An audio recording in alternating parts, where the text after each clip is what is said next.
This show is produced by the Hartman Media Company. For more information and links to all our great podcasts, visit hartmanmedia.com. So I closed out last month on the real estate side, sold 3 houses, got 2 more under contract. It's been a long time coming, but all that stuff that Jason and the rest of the team and I have been working on since Jacksonville, all coming through. So all good stuff. Welcome to the Creating Wealth Show with Jason Hartman. You're about to learn a new slant on investing, some exciting techniques, and fresh new approaches to the world's most historically proven asset class that will enable you to create more wealth and freedom than you ever thought possible. Jason is a genuine self-made multimillionaire who's actually been there and done it. He's a successful investor, lender, developer, and entrepreneur who's owned properties in 11 states, had hundreds of tenants, and been involved in thousands of real estate transactions. This program will help you follow in Jason's footsteps on the road to your financial independence day. You really can do it. And now, here's your host, Jason Hartman, with the complete solution for real estate investors. Greetings, empowered investors, and welcome to episode number 2188. And I am coming to you today from Belgrade, Serbia. That is country number 97 for me, 97 countries. You know, there's a website I've heard about called the Century Club, where once you get to over 100 countries, you can be a member. So I got to check that one out and see if I should join it. But, you know, in these travels, I definitely learn a lot of things about economics, about investing, and most specifically about that big issue that all the world, well, I don't want to say all the world, but most of the world is facing severe challenges with, and that is none other than the thing I've been talking about for 21 years, that is inflation, of course, the I word. And I was in Turkey just a few days ago, and I snapped a picture. If you are watching me on video, I snapped a picture of this menu where I went and had a wonderful Turkish coffee. And look at this menu. They have stickers over all of the prices, but not just one sticker, many stickers, because inflation has happened so egregiously and so quickly in that country. During its worst point, inflation just in the last 2.5 years or so reported to be 55 to 83% in a year, in a 1-year period there. Can you imagine living in such awful inflation? And so the menus all had these changeable prices. Some were written in with a marker, some were stickers, and some you just thought, well, those are the prices for tourists and not the locals. Yes, of course, there is that scam we all hopefully know about. By the way, yesterday here in Serbia, a taxi driver tried to scam me, but I wasn't having it. And I tell you, whenever you go and travel around, or even if you're not traveling around, you're in your own home place, do not let people scam you. Remember that all of your actions or inactions, as the case may be, are a license for that business or that person or that, and I'm going to pick on a particular type of business, that property manager. If you let them take advantage of you, you are letting them take advantage of the next person and the next person and the next person. Because if someone doesn't stand up and call them out, then you're not doing any favors for the next person. You're certainly not doing any favors for yourself, but look at it as a charitable activity, calling these weasels and rip-off artists and con artists and scumbags. You got to call them out. You got to do your part to end the cycle. And by the way, maybe we'll touch on a few political things in this show today, because, wow, what an environment we are living in nowadays. We are just witnessing the decay of the West. And it is happening. The Western world that was the greatness of the human race over the past couple thousand years, or at least since the Renaissance, past few hundred years, right? The Western world is just in decline. It's so sad to see it. It really is. But anyway, we'll get to that in a moment. But here is a chart from Statista, and it says inflation has come down. Now they're talking about the United States here. Inflation has come down, but high prices are here to stay. Cumulative versus year-over-year change in consumer prices in the U.S.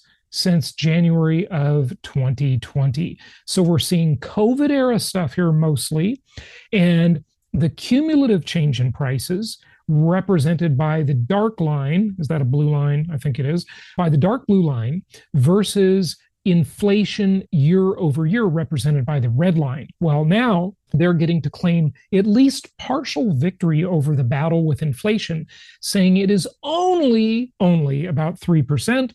And in reality, we all know it's massively understated in three major ways: weighting, substitution, and hedonic indexing. I've taught you about that many times over the years, so we don't have to go into it now, but it's understated. Everyone would have to agree that the CPI is nothing more than the CP lie. It is a scam. It's understated. There are many reasons the government wants to understate that and make us believe inflation is lower than it really is. So let's just make the assumption that when they tell us the inflation rate is 3%, we're going to assume it's at a minimum 50% higher than what they tell us. That would bring it to 4.5%. And if we think it's worse than that, if we think it's maybe double, then we would be facing a real inflation rate of 6%. Many people, by the way, think those two statements I just made would be considered very conservative versus reality. And look, everybody's got a different personal inflation rate, because if you're paying rent, if you're paying mortgage rate based on owner's equivalent rent, the way the CPI calculates it, or just increased mortgage rates, I mean, that's inflation, right? You know, yes, they say they're raising the rates to battle inflation, and that is true, but the increased rates, if you're buying a house or financing anything for that matter, those increased rates, the cost of money virtually tripling, depending on what you're looking at, that's inflation. Right? You're really living with that real inflation. Not to mention healthcare. I was reading an article that we posted actually many years ago during the Obamacare debate. You know, of course, Nancy Pelosi, we've got to pass the bill to see what's in it. Right? So think about how much worse healthcare has gotten since Obamacare. I mean, it is absolutely pathetic how awful it is now in terms of the price you're paying, right? So if I look at my health insurance premiums, they are easily up by nearly 100% since Obamacare, almost double, right? Now, look, to be fair, I've gotten a little older. So naturally, your health insurance gets more expensive as you age, and your healthcare costs should be expected to be higher as you age. Now, that's not really the case in my case, but in general, I think that's a fair way to look at it. But it's not that the cost has almost doubled. It's the fact that the coverage is so much worse than it has ever been in my lifetime. My deductibles used to be $1,000 a year in terms of healthcare deductibles. Now, I think it's $8,800. So really, this is not covering healthcare anymore. It's only covering something catastrophic. And in terms of copays and included doctor visits and all of that kind of stuff, it's just so much worse than it's ever been. It's awful. It's an absolute disaster. If you're paying tuition for college, you know, that's become just a complete ripoff. These universities are called hedge funds. That's what they really are. And so, look, the cumulative inflation here, according to this particular survey, is basically 21% since January of 2020. Okay, well, what if you had $1 million in mortgage debt? Say in 2020, you financed 4 properties and you thought, Jason, I love your inflation-induced debt destruction strategy. That is a fantastic strategy to game the system, to beat the elites at their own game, to beat the banksters, to beat Wall Street, to beat the government. to beat the Federal Reserve and all of the other central banks in the world, we want to use inflation-induced debt destruction. That is the best plan. And so say you bought into that, as many of you did. I know, because you're our clients. And you got $1 million in mortgage debt in January of 2020. Well, regardless of what's happened to your property since then. Now, of course, we all know they've gone up in value massively. Rents have massively increased. So your income is much higher. Yeah, your expenses got a little higher too, because, hey, as property owners, we're not immune from inflation in terms of our cost of repairs and things like that. That gets a little higher, but it's nothing in the overall scheme of things, right? Because you basically got on that $1 million in debt that you control against your maybe 4 properties, right? You basically got a $210,000 inflation payoff, because that's been the cumulative official rate of inflation since January of 2020. Well, as we talked about a moment ago, what if you believe, rightfully so? I mean, you don't even have to go far out on a limb to believe this, that the CPI understates the inflation rate. Well, what if that inflation rate is 50% higher? Then you've had over 30% inflation. And gosh, that's not hard to believe at all, is it? I mean, look, we all experience these inflation rates in our own life. If you've had over 30%, let's just call it 32% inflation since January of 2020, well, your property's gone up in value, your income has gone way up in rents, your tax breaks have been fantastic, but inflation has paid off $320,000 of your mortgage debt. If you started at 1 million in nominal dollars, well, they were real dollars when you borrowed them, but they're now called nominal dollars, right? But the real debt, you nominally might still owe $1 million, right? Assuming you've hardly paid any principal down on that mortgage, or I should say your tenants have hardly paid any principal down. But inflation has paid off $320,000. Okay, what if you believe, as I was talking about a moment ago, that the real inflation rate, whatever the CPI tells you, the CPI, the Consumer Price Index, if it tells you it's 3%, then it's really double. So say the cumulative inflation rate has been, let's just call it 40%. That means inflation paid off, inflation-induced debt destruction, $400,000. Okay, that's a little over 4 years. That's $100,000 a year increase in your return on investment. I mean, imagine the difference that makes in your life. Well, all of the doomers and gloomers are sitting here thinking about, well, real estate prices are going to crash. Yeah, well, someday you'll be right, just like the broken clock that's right twice a day, sure. But they ain't crashing yet, and they haven't so far. And there's still a massive housing shortage. So inflation is benefiting you in huge, huge, wonderful ways. All right, this was a really interesting, well-done video that got almost 50 million views on X, which, by the way, I got to tell you, thank you, Elon Musk. I am really liking X more and more. I have never been very active on Twitter in the old days. I had an account for a long time. You know, I had at the peak over 40,000 followers, which, is not that big a deal in that world. And I never paid much attention to it. But more and more nowadays, I am using X for reliable information, because the mainstream media has just completely lost credibility. And all of the disgusting big tech companies that are just censoring like crazy, like last week, they censored one of my YouTube videos and took it down. I mean, there's no real appeal process. They don't give any reason. These disgusting criminal scumbags that are running these companies really should be indicted for crimes against humanity.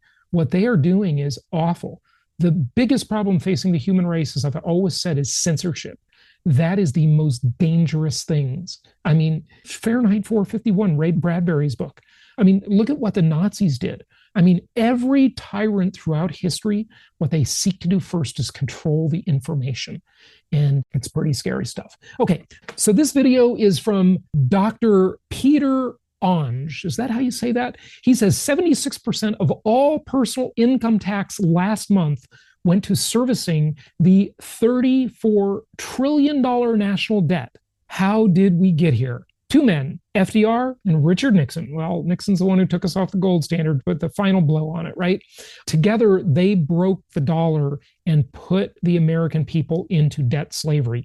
Now, this is terrible news for most people, but for us, because we are using inflation-induced debt destruction, this benefits us. And I'm going to talk to you about the 6 ways very specifically it benefits us in just a moment. Let's take a look at what he has to say. Last month, interest on the national debt ate up 76% of income tax, meaning 3 out of every $4 you currently give the IRS are actually going to China or Wall Street. So why are they going to China or Wall Street? Well, Wall Street, because basically they fund the debt and make money off all the debt, and, such a complex concept, right? Wall Street, obviously the banksters are always making the money. But China, because China is the holder of about $1 trillion of her debt. Colleague E.J. Antoni, who sources directly from the Office of Management and Budget. They report that for the month of June, the U.S. government collected $185 billion in individual income taxes, and it spent $140 billion on debt interest. So 3 out of every $4 straight out the back door. 3 of every $4 just to service the debt. Can you imagine? This is where the whole system, we are on the verge of where the whole system just goes upside down. Like you'd call it a pyramid scheme, but it's like an inverted pyramid scheme. It's just unbelievable. Us noticed, adding, quote, "I'm glad 76% of the income tax I pay goes directly to important things like interest on past government incompetence. On an annual basis, that's up 8 points in a single year. And if it keeps up, the federal government will be paying more in debt interest than it collects in income tax in, about 6 years and 9 months. What's driving all this is that income taxes are actually down, which normally only happens in a recession, while the cost to service the national debt has exploded by 33% in a single year, thanks to trillion-dollar deficits and rising debt costs. Put them together, and in the past 12 months, Washington paid $868 billion in interest alone, on track to hit $1,140 billion in the coming year. For perspective, in George W.'s first year, the entire federal deficit was $158 billion. Now we're paying 5 times that in debt interest alone, and next year we'll be paying 7 times. I mean, empowered investors, the math is truly shocking here. We can be assured that it leads to one thing: more and more inflationary pressure. And you know how to benefit from that. For even worse perspective, if the federal government actually tried to live within its means, it would have to cut nearly $2 trillion in annual spending, which would mean a 50% cut to everything outside Social Security and Medicare and Medicaid. Yes, even the military and those top men at Homeland Security. Sadly, 50% cuts are not on the table, meaning it will get worse. For perspective, it took precisely 192 years for Washington to accumulate its first trillion in national debt. It took us just 100 days to add the last trillion. Did you hear that? So I've talked to you about this before, that we are adding that $1 trillion every 100 days. So at the current burn rate, and it is a burn rate if there ever was one, 3.65 trillion with a T dollars per year just in interest. That's what we're adding to the debt. I mean, this is absolutely shocking how quickly we are now adding to the debt. Here, 2 men, FDR and Richard Nixon, followed by 50 years of politicians with less willpower than a Wall Street banker at a strip club. So FDR broke the gold backing of the dollar back in 1933, and Nixon finished it off by banning foreign countries exchanging dollars for gold. This meant the Fed could print unlimited amounts of money, meaning it could finance unlimited federal deficits, which is what it did. To illustrate, when FDR took office, the accumulated federal debt since 1789 was just $22 billion. After FDR, that exploded 20-fold by Nixon, and then it exploded nearly 100 times to today's $35 trillion. So what's next? Brought to you by Unchained.com. We are not getting 50% spending cuts absent a civilization-ending crisis, meaning the only realistic solution is to go back the way we came limit the money printing. In theory, of course, Washington could just do this using, say, Milton Friedman's so-called K% rule.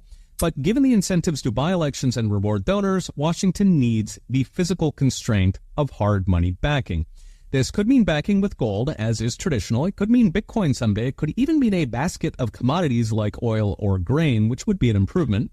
Alas, given hard backing is not remotely on the political radar, we are in for a lot more debt and a lot more inflation. Okay, we'll be watching. A lot more debt and a lot more inflation, ladies and gentlemen. That is the future, and you've got to defend yourself against it. And the best way to defend yourself against that is with income property using inflation-induced debt destruction. Because remember, it's the most debt-favored asset class in America. And there are 6 ways that the government could try, and it is trying kind of all of these at once to get out of the mess. They could default on the promises, right? Just lessen the promises to save money. Again, politically unpopular. We saw what happens when austerity measures are instituted. We saw what happened years ago in Greece. We see what's happening in France, which, well, let's not even get into the Paris thing yet. Unbelievable. They could raise taxes. There's just not enough tax to get. I mean, the government takes in just over $4 trillion a year in tax. The problem is way too big for tax increases. It just won't even make a dent in it. A yard sale. We could sell off assets. Years ago, we all heard about them talking about selling ports to Dubai. Our country has sadly sold our very unique, very powerful military technologies to many countries and despots that it shouldn't have sold them to, but hey, it needs the money, right? Well, they could steal resources from other countries. I just watched the Napoleon, well, I wouldn't call it a documentary, but movie the other night in, I don't know where I was. Oh, I think it was on the cruise ship in Greece when I watched it. And, you know, Napoleon was basically a fantastic general, fantastic thief. He was a robber. Okay. And he had a military that he used to do the robberies, right? To accumulate assets. That's the way the world map was written, okay, is through wars and, AKA theft, right? It's nothing new. Technological innovation, this is the positive side, and this is happening. These are all happening concurrently, really. And then the most likely scenario, the best business plan for governments and central banks to simply inflate their way out of the debt.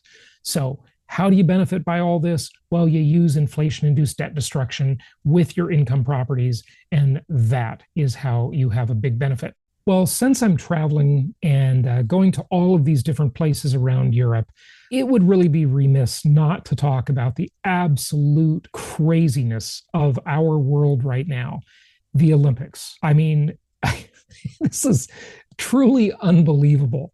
Right in the ceremony, besides all the stuff everybody's talking about, right? Which, by the way, is not necessarily a depiction of the Last Supper.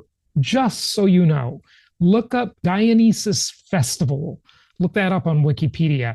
And I think that depiction, that, offensive depiction, was really a blending of the two. It wasn't really the Last Supper exactly. Okay, so just look that up so you're not just believing what everybody says at first blush, right?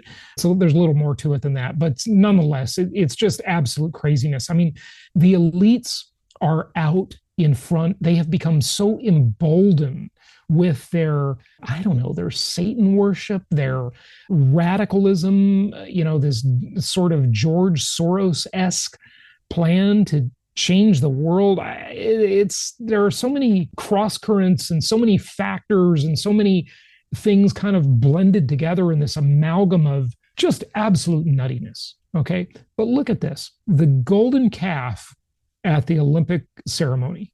I mean, this is just unbelievable. Just look up the significance, if you don't know that, of the golden calf, right? The worship of the golden calf. It's absolutely crazy. We are witnessing the massive intentional attack and decline of the Western world on so many fronts. I mean, think about what happened in just the past couple of weeks.